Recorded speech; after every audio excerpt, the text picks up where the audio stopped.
अच्छा जी, ये है हमारे पास क्वेश्चन नंबर 3 और यहाँ हमने करना है HCF बाय डिवीजन मेथड।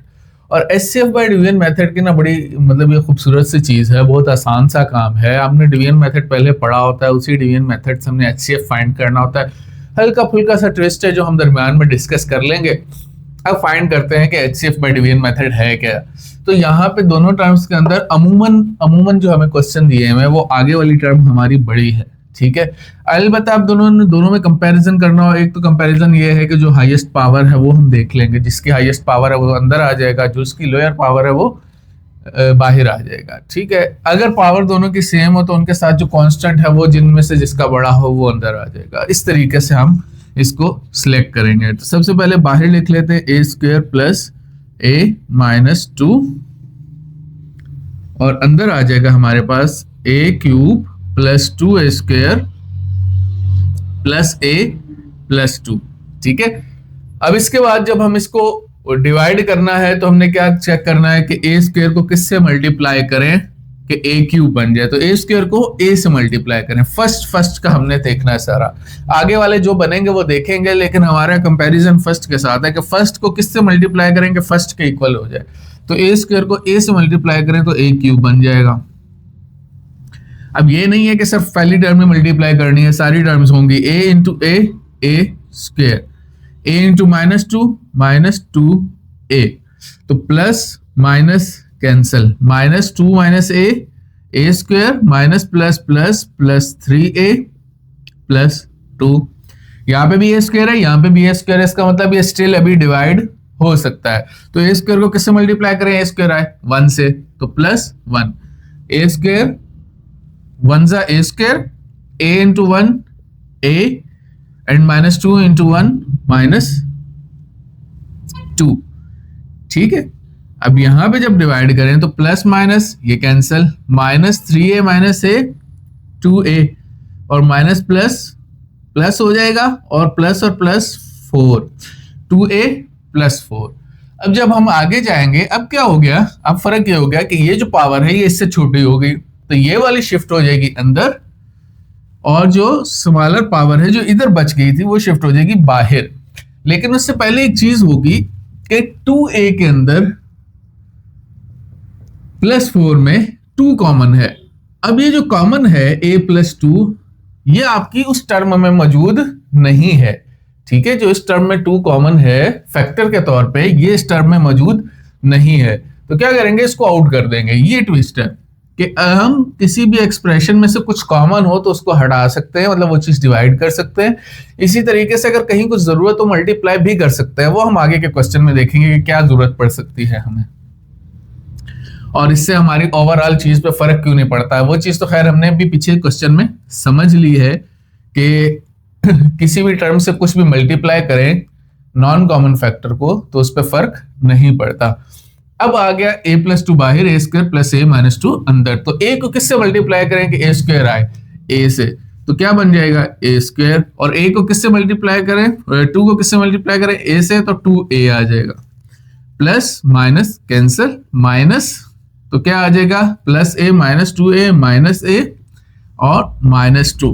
अब a प्लस 2 को किससे मल्टीप्लाई करेंगे, माइनस a बने, a को किससे मल्टीप्लाई करें माइनस a बने माइनस 1 से, तो माइनस a माइनस 2, ये दोनों कैंसिल हो जाएंगे, खत्म। तो ये जो टर्म हमारे पास बची है ये हमारा HCF है, ठीक है। ये जो टर्म हमारे पास बची है क्या है, हमारा HCF है जी। क्वेश्चन नंबर 5 है और क्वेश्चन नंबर 5 के अंदर अगर आप गौर करें तो बड़ी टर्म तो यही है कि इसका कांस्टेंट बड़ा है 2x क्यूब का, 2x क्यूब से 3x क्यूब बड़ा है, तो ये टर्म तो अंदर आ जाएगी। लेकिन एक और प्रॉब्लम शायद आपको नजर आ रही हो कि 2 किसी ऐसे टेबल से मल्टीप्लाई नहीं होगा जो 3 आए इंटीजर से, ठीक है। किसी ऐसे इंटीजर से मल्टीप्लाई नहीं होगा कि 3 आए, तो किससे मल्टीप्लाई किया जाएगा, तो 3/2 से अगर मल्टीप्लाई करेंगे तो फिर क्या होगा, सारी टर्म जो है वो फ्रैक्शंस में चली जाएंगी और कॉम्प्लिकेशन हो जाएगी। तो हमें पता है, ठीक है। अब वो जो मल्टीप्लाई वाला केस था, तो हमने क्वेश्चन नंबर 1 के अंदर इसी एक्सरसाइज के हमने ये देखा था कि हम किसी भी एक्सप्रेशन को किसी दूसरी टर्म से, नॉन कॉमन टर्म से अगर मल्टीप्लाई करा लें तो उससे कोई फर्क HCF पे नहीं पड़ेगा, ठीक है। उससे कोई फर्क HCF मतलब HCF उस सूरत में भी वही आएगा जो इस सूरत के अंदर आना है। तो अगर हम इस पूरी एक्सप्रेशन को 2 से मल्टीप्लाई कर लें तो हमारे HCF पे कोई फर्क नहीं पड़ेगा। हाँ, यहां पे जो नंबर आ जाएगा 6x³ वो 2 का मल्टीपल है, ठीक है, और हम उसको किसी ऐसे नंबर से मल्टीप्लाई करके डिवाइड करने के केपेबल हो जाएंगे, ठीक है। तो हमने असल में क्या करना है, जो बड़ी टर्म है उसको किसी ऐसे नंबर से मल्टीप्लाई करा देना है ताकि ये वाला कांस्टेंट का मल्टीपल बन जाए। अब आ जाए 2x³ वाली टर्म को बाहर रख दें, 2x³ plus x² minus x minus 2, और ये टर्म अंदर रख दें 6x³ minus 2x² plus 2x minus 6। अब 2x³ को किससे मल्टीप्लाई कराएं? 3 से, 2 3 6, 6x³ बन गया, and again 3x² and minus 3x and minus 6। नीचे वाली वैल्यूज के करें sign change, 6x³ minus 6x³ cancel, same term opposite sign cancel, minus minus plus का प्रोसीजर होगा लेकिन -5 आएगा, क्यों? साइंस माइनस है। प्लस प्लस प्लस 2 + 3 5x और माइनस प्लस माइनस, ये तो कैंसल हो रहा है तो कैंसिल कर देंगे, कोई मसला ही नहीं, 2 टर्म कैंसिल हो रही हैं, दोनों कर देंगे।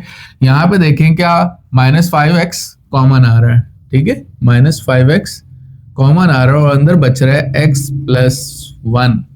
अब ये 5x यहां मौजूद नहीं है, इसका मतलब इसको हम एग्जेम्प्ट कर दें तो कोई प्रॉब्लम नहीं है, ठीक है, लेकिन जो साइन बचेगा वो माइनस बचेगा, ठीक है, माइनस कॉमन लिया है तो अंदर वाली वैल्यूज के साइन चेंज हो जाएंगे। तो अब ये टर्म बाहर आ जाएगी और ये टर्म क्या आ जाएगी? अंदर आ जाएगी। तो अंदर आ जाएगा हमारा 2x³ plus x² minus x minus 2, और बाहर आ जाएगा x -1, ठीक है। अब x को किससे मल्टीप्लाई करेंगे? जो 2x³ आए 2x² से, किससे मल्टीप्लाई करें? 2x² से, तो आ जाएगा x × 2x² 2x³ minus 2x² plus minus cancel, sign change हो जाएंगे, 3x² माइनस x माइनस 2। अब x को किससे मल्टीप्लाई करें? 3x² आए 3x से, तो प्लस 3x, तो 3x² और 3x × -1 minus 3x, sign change हो जाएगा, प्लस 2x आ जाएगा एंड माइनस 2, ये कैंसल। अब x को किससे मल्टीप्लाई करेंगे? 2x आए 2 से, तो 2x माइनस 2, दोनों वैल्यू सेम, दोनों के साइन सेम, दोनों कैंसल आउट। HCF क्या आ गया हमारा? इतनी बड़ी एक्सप्रेशन में से छोटा सा HCF आ गया, x -1, ये हमारा रिक्वायर्ड HCF होगा। तो होपफुली ये मल्टीप्लाई का केस क्या है और ये जो लेफ्ट आउट का केस क्या है ये समझ आ गई होगी कि कोई 2 टर्म्स हैं, मैं इसके साथ कोई एक टर्म मल्टीप्लाई कर दूं जो ऑलरेडी कॉमन नहीं है, तो क्या है? इसमें 2 कॉमन है? नहीं है, तो 2 को अगर मैं इस टर्म से मल्टीप्लाई करूंगा तो HCF पे कोई फर्क नहीं पड़ेगा, क्यों? कोई नया कॉमन फैक्टर नहीं इंट्रोड्यूस हुआ, सही। इसी तरीके से एक टर्म के अंदर कुछ फैक्टर आ रहा है जो इसमें मौजूद नहीं है, इसके अंदर -5x का फैक्टर मौजूद नहीं है, तो क्या करें? हम उसको सेपरेट आउट करते हैं तो उससे फर्क नहीं पड़ेगा, ठीक है। एक किस्म कहें कि हम छान रहे हैं और उसमें से जो कॉमन टर्म्स नहीं है वो एक्सट्रैक्ट होती जा रही हैं, जो कॉमन टर्म्स होती हैं वो थोड़ी बच जाती है और एंड पे जो बचता है वो हमारा HCF आ जाता है। ऐसे जी क्वेश्चन 6 आपके सामने, और ये स्टार्ट हो रहा है 3 से और ये एक्सप्रेशन स्टार्ट हो रही है 5p से। तो ऐसी सूरत में हमने क्या करना है? हमने सबसे पहले अरेंज करना है, ठीक है, हायर ऑर्डर से लोअर ऑर्डर की तरफ जाना है। हायर पावर पहले आएगी और फिर जो है हमने लोअर पावर को लिखना है, तो 2p⁴ प्लस 5p² प्लस 3, ये इसकी राइट अरेंजमेंट है। तो हमने सबसे पहले उस फॉर्म में करके इसको लिखना है, ठीक है। और इसी तरीके से इसमें हाईएस्ट पावर क्या है? 5p³ plus 3p² plus 5p plus 3, ठीक है। अच्छा, ये हमने देख लेना है कुछ कॉमन तो नहीं है किसी एक्सप्रेशन के अंदर, आपस में कुछ कॉमन तो नहीं है, तो कॉमन तो नजर नहीं आ रहा। अच्छा, एक और मिसकंसेप्शन जो अमूमन यही चीज जो मैं पहले डिस्कस कर रहा था कि अमूमन आगे वाली एक्सप्रेशन बड़ी होती है, लेकिन अब यहाँ पे केस देखें तो ये वाली एक्सप्रेशन बड़ी है और ये बड़ी है, तो इसी को अंदर लिखेंगे, आगे वाली एक्सप्रेशन बाहर आएगी।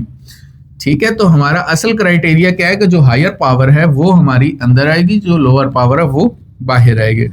तो 5p cube plus 3p square plus 5p plus 3 और अंदर आ जाएगा 2p की power 4 plus 5p square plus 3। अब बताएं 5p क्यूब को किससे मल्टीप्लाई करें कि 2p4 आए? नहीं करा सकते, तो क्या करना पड़ेगा, हमें इस टर्म को मल्टीप्लाई बाय 5 करना पड़ेगा। ठीक है, सिर्फ एचसीएफ के लिए, क्यों एक टर्म से मल्टीप्लाई 5 करके हमारी टर्म का कोई फर्क नहीं पड़ेगा। अच्छा, ये आप बाहर से करके भी ला सकते हैं, अंदर भी करा दें, इतना इशू नहीं है। तो 10p4 plus 25p square plus 15। ठीक है, अब 5 से क्यों कराया, क्योंकि ये 5 का मल्टीपल है, यहाँ पे 5 है, तो इस नंबर ये जो भी है अगर इन दोनों में कुछ भी कॉमन नहीं है, ठीक है, तो फिर इसी नंबर से करा दें तो एग्जैक्ट मल्टीपल आ जाएगा। अब 5p क्यूब को किससे मल्टीप्लाई करें, 10p4 बने 2p से। ठीक है, किससे मल्टीप्लाई करें, 2p से, तो क्या बन जाएगा 10p4। 3p square into 2p क्या बन जाएगा, प्लस 6p क्यूब, जो कि टर्म यहां पे नहीं है तो मैंने सेपरेट लिख लिया। 2p into 5p plus 10p square, इसको यूं कर देते ताकि कोई कंफ्यूजन ना रहे, और फिर 2p इंटू 3 क्या बन जाएगा 6p। ठीक है, क्या बन जाएगा 6p। अब जरा इसको कर लेते हैं,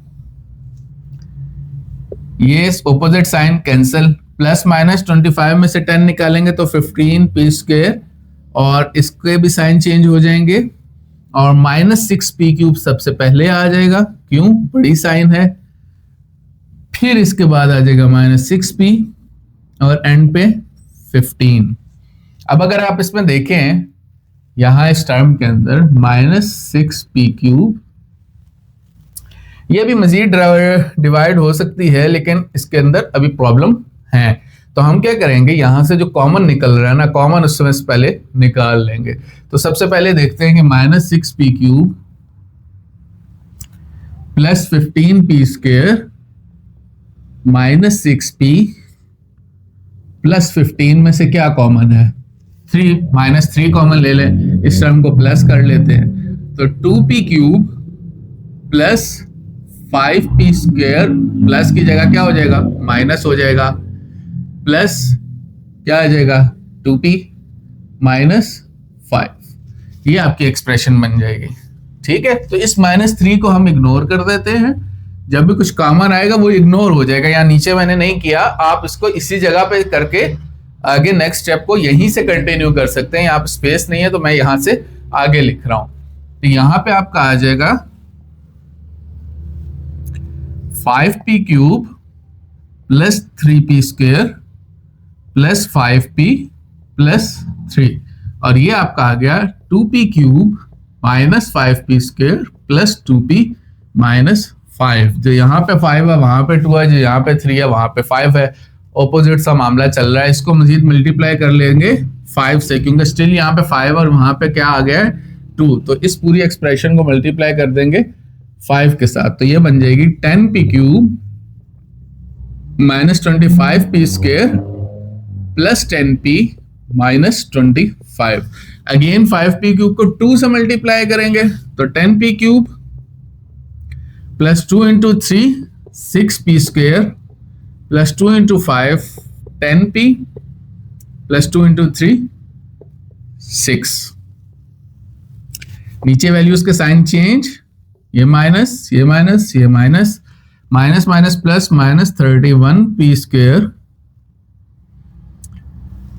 plus 10p minus 10p cancel, minus minus 31, तो 31p स्क्वायर माइनस 31, इसमें से माइनस 31 कॉमन आ रहा है, पीछे क्या बचेगा p स्क्वायर प्लस 1, तो p स्क्वायर प्लस 1 आ जाएगा बाहर, और वो टर्म चली जाएगी अंदर। ठीक है, इसको मैं यहां लिख देता हूं,